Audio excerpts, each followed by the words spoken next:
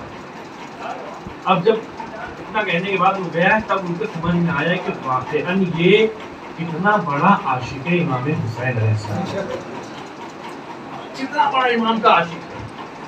اب دیکھیے کوئی یہ کہہ نہیں سکتا کہ انسان کو کب موت آ جائے. یہی بیٹھے بیٹھے ہم کہتے کسی کو موت آ جائے تو جانا صاحب کا مولا ہم سب کو سلامت رکھے.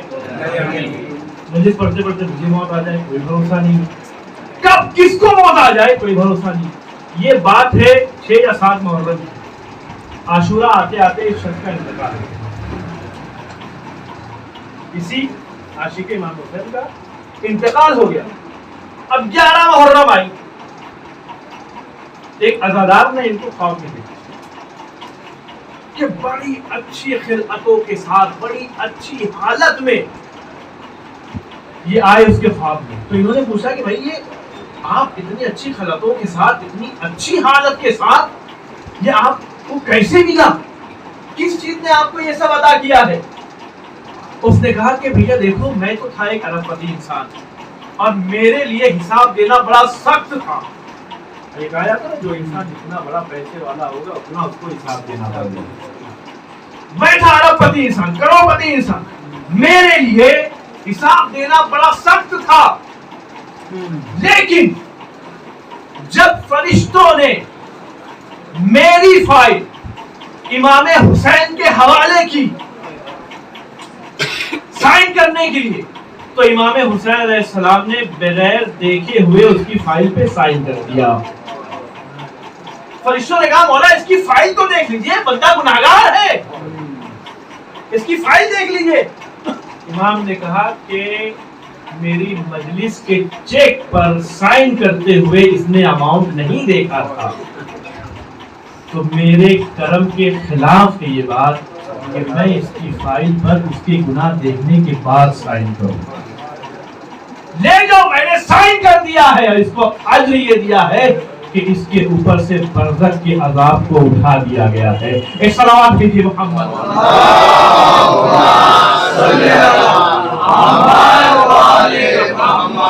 اسی لیے کہا جاتا ہے کہ کبھی بھی مجلسوں کو کم مت سمجھو, کبھی کوشش مت کرنا کہ مجلسوں کو کم کیا جائے.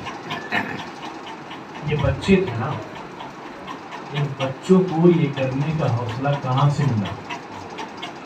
کربلا کے بچوں سے ملا. جہاں چھوٹے چھوٹے بچے آقا حسین پر اپنی جان کو قربان کر رہے ہیں. آج دو چھوٹے چھوٹے بچوں کے ماتم کرنا ہے جو زینب کے لال تھے,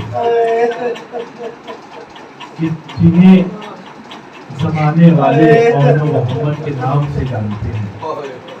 آپ جانتے ہیں شب عاشور مولا حسین ہر خیمے کا معائنہ کر رہے ہیں. کبھی ام لیلا کے خیمے کے پاس گئے, دیکھا ام لیلا علی اکبر کو وصیتیں کر رہے ہیں. کبھی ام فروہ کے خیمے کے پاس گئے, دیکھا ام فروہ قاسم کو وصیتیں کر رہے ہیں. کبھی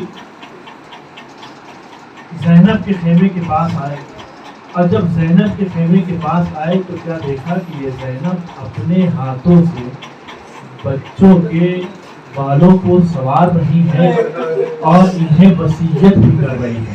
اور زینب نے بچوں کو 2 وصیتیں کی ہیں. اے بیٹا, سارے اصحاب و انصار تمہارے ماموں جان پر اپنی جانوں کو قربان کریں. اے بیٹا تم بھی اپنی جانوں کو قربان کرنا, لیکن میری 2 وصیتیں یاد رکھنا. تو پہلی وصیت یہ ہے کہ جب لڑتے لڑتے اگر عمر سعد مل جائے تو عمر سعد کو قتل کر دینا. اور دوسری وصیت یہ ہے کہ لڑتے لڑتے اگر تم فرات پر قبضہ کر لو تو میرے بیٹوں یہ یاد رکھنا کہ پانی نہ پینا, کیونکہ حسین کے بچے یہاں پر پانی نہ پینا. حسین کے بچے یہاں پر پیاسے ہوئے. اب جب صبح عاشور نمودار ہوئی ہے اور بی بی زینب نے اپنے اولو محمد کو زندہ دیکھا تو بی بی زینب نے اپنے اولو محمد سے کہا اے بیٹا اولو محمد, ارے امام حسین مولا کے اصحاب کو اپنے آقا پر اپنی جانوں کو قربان کر رہے ہیں, تم کیوں اپنی جان کی حفاظت کرتے ہوئے پھر رہے ہو؟ اے اولو محمد, ارے کیا تم اس وقت اپنی جان کو قربان کرو گے کہ جب زہرا کا لال خنجر تلے اپنی گردن کو رکھ دے گا؟ کیوں اپنی جان کو قربان نہیں کرتے ہو؟ اولو محمد نے کہا اماں ہمارا قصور نہیں ہے, مامو جان ہمیں مرنے کی اجازت نہیں. ایک مرتبہ بی بی زینب نے بی بی فضہ سے کہا اے فضہ, حسین سے کہیے کہ زینب یاد فرما رہی ہے. جا کر بی بی زینب کا پیغام مولا حسین کو دیا. مولا نے کہا کہ میں زینب کے بچوں کو مرنے کی اجازت کیسے دے سکتا ہوں؟ آ کر کے پیغام پہنچایا. بی بی زینب نے مولا عباس کو بلایا. عباس جا کر حسین سے کہو کہ زینب یاد فرما رہی ہے. مولا عباس جیسے ہی مولا حسین کے پاس آئے, مولا حسین سمجھ گئے کہ عباس کیوں آئے ہیں. کہ عباس زینب کے بچوں کے بارے میں بات نہ کرنا, زینب کے بچوں کے بارے میں بات نہ کرنا. جب مولا عباس کی خاموشی کا پتہ بی بی زینب کو ہوا ہے تو ایک مرتبہ بی بی زینب کہتی ہے اماں فضہ, ارے میرے ماں جائے سے جا کر کہو کہ زینب یاد فرما رہی ہے, اگر آنے میں تعمل کرے تو حسین سے کہہ دینا کہ یہ زینب چادر تطہیر پہن کر آپ کے پاس آ جائے. اب جیسے ہی یہ سنا ہے مولا حسین خیمے میں آئے ہیں, جیسے ہی خیمے میں آئے ہیں تو بہن نے بھائی کی باہوں میں باہیں ڈال دی اور ایک سوال کیا, بھیا یہ تو بتاؤ کہ نواسہ رسول کی جان زیادہ پیاری ہے یا زینب کے بچوں کی جان زیادہ پیاری ہے؟ مولا نے جیسے سنا کہا اے زینب, ارے میں نے تیرے بچوں کو اجازت دے دی, میں نے تیرے بچوں کو اجازت دے دی. اب بچے آئے ہیں میدان میں, لڑتے ہوئے عمر سعد کے خیمے پر حملہ کیا. عمر سعد خیمے سے بھاگا, بچے لڑتے ہوئے گئے ہیں, فرات پر قبضہ کیا ہے. اب جیسے ہی فرات پر قبضہ کیا ہے زینب کو پتا چلا, زینب گھبرا گئی. زینب کو تشویش ہونے لگی کہ کہیں ایسا نہ ہو کہ میرے بچے پانی پی لے. ابھی یہ سوچ ہی رہی تھی کہ آواز گونجی اے مولا ہماری مدد کو آئی ہے. اور جیسے ہی آقا حسین بچوں کی لاش پر پہنچے ہیں تو ایک بچے کی روح قفس انزلی سے پرواز کر چکی تھی, دوسرے بچے میں رقم و نمک باقی تھی, جس بچے میں رمق جان باقی تھی اس کے پاس بیٹھ گئے, اس کے سر کو اٹھایا, زانوں پر رکھا. جیسے ہی زانوں پر رکھا اس بچے نے کہا اے بابو جان, ارے ہماری مادر کو ہمارا سلام کہنا اور یہ کہنا کہ بچوں نے قرآن پر قبضہ تو کیا تھا لیکن پانی مجھے نہیں لگایا تھا. اتنا کہنے کے بعد اس بچے کی روح بھی قبض انصری سے پرواز کر گئی. اس بچے کی روح بھی قبض انصری سے پرواز کر گئی. مولا نے دونوں بچوں کی لاشوں کو اٹھایا اور اٹھانے کے بعد خیمے میں لے کر آئے ہیں. چلو گے یہ زینب کون زینب ہے؟ لے کر کے آئے دونوں بچوں کی لاشوں کو خیمے میں. اب تک یہ ہو رہا تھا کہ جس بھی شہید کی لاش خیمے میں آ رہی تھی سب سے پہلے اس لاش پر بی بی زینب آ رہی تھی, لیکن جب بچوں کی لاش آئی ہے تو یہی زینب ہے کہ جو بچوں سے ملنے کے لیے نہیں آئی. مولا حسین نے دونوں بچوں کی لاشوں کو زمین پر رکھا. رکھنے کے بعد اماں فضہ سے کہا اے اماں فضہ ذرا زینب کو بلا لو, اپنے بیٹوں سے آخری بار ودا ہو لے. زینب کو بلایا گیا اور بی بی زینب آئی. جانتے ہیں بی بی زینب نے کیا کیا؟ بی بی زینب آئی اور آنے کے بعد دونوں بچوں کی لاشوں کے درمیان بیٹھ گئی, آنکھوں کو بند کیا. آنکھوں کو بند کرنے کے بعد اپنے دونوں ہاتھوں کو دونوں بچوں کے سینے پہ رکھا اور رکھنے کے بعد کہتی ہے, اے میرے اولو محمد, ارے اب تم ہی بتاؤ کہ میں کس کو قربان کروں, میرا بھیا اکیلا رہ گیا, میرا بھیا تنہا رہ گیا ہے. جب 11 محرم آئی ہے تو یہ زینب میدان کربلا میں آئی ہے, لاش حسین پر آئی ہے, مگر بچوں سے ملنے کے لیے نہیں آئی, بچوں کی لاش پر نہیں آئی. ناکے پر سوار ہوئی.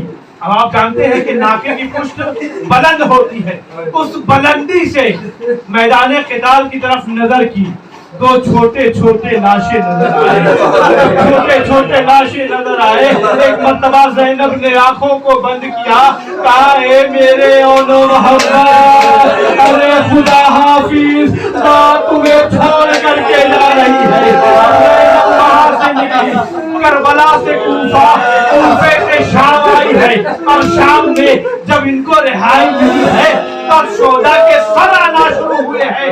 جب اولو محمد کے سر آئے ہیں تو زینب نے اپنے سر کو جھکا لیا. لانے والے نے یہ پوچھا, کیا ان بچوں کا کوئی وارث اتنا سننا تھا. زینب تڑپ گئی, تڑپ کے کہتی ہے, اے لوگوں, ارے یہ بچے لاوارث نہیں ہیں, ان کی ماں وارث زینب موجود ہے, مگر میں علی کی بیٹی ہوں, جو صدقہ کر دیتی ہے وہ واپس نہیں لیا کرتی. میں نے اپنے بچوں کو حسین پر صدقہ کر دیا ہے.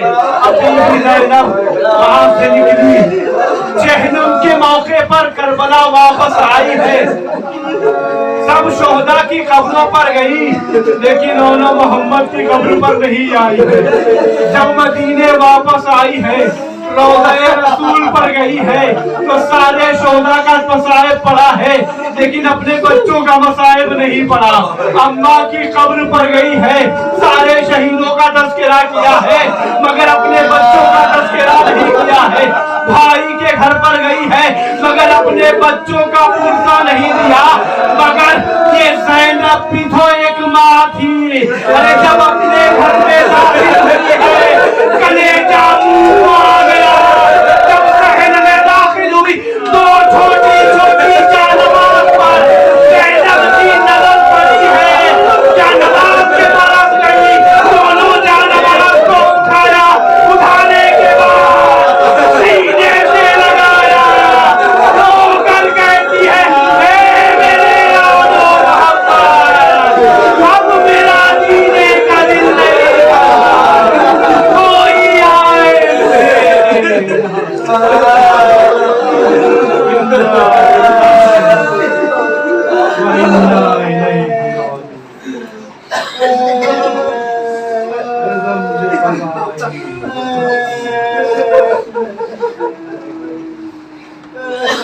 پروردگارا, تیری بارگاہ میں سب سے بہترین دعا یہ ہے کہ اپنے وقت کے امام کے ظہور کی تاجیل مقامات مقدسات کی حفاظت فرمائے. جہاں نابشیان حضرت کرار ہے, ان کی جان و مال و عزت و آبرو کی حفاظت فرمائے. جو پریشان حال ہیں, ان کی پریشانیوں کو دور فرمائے.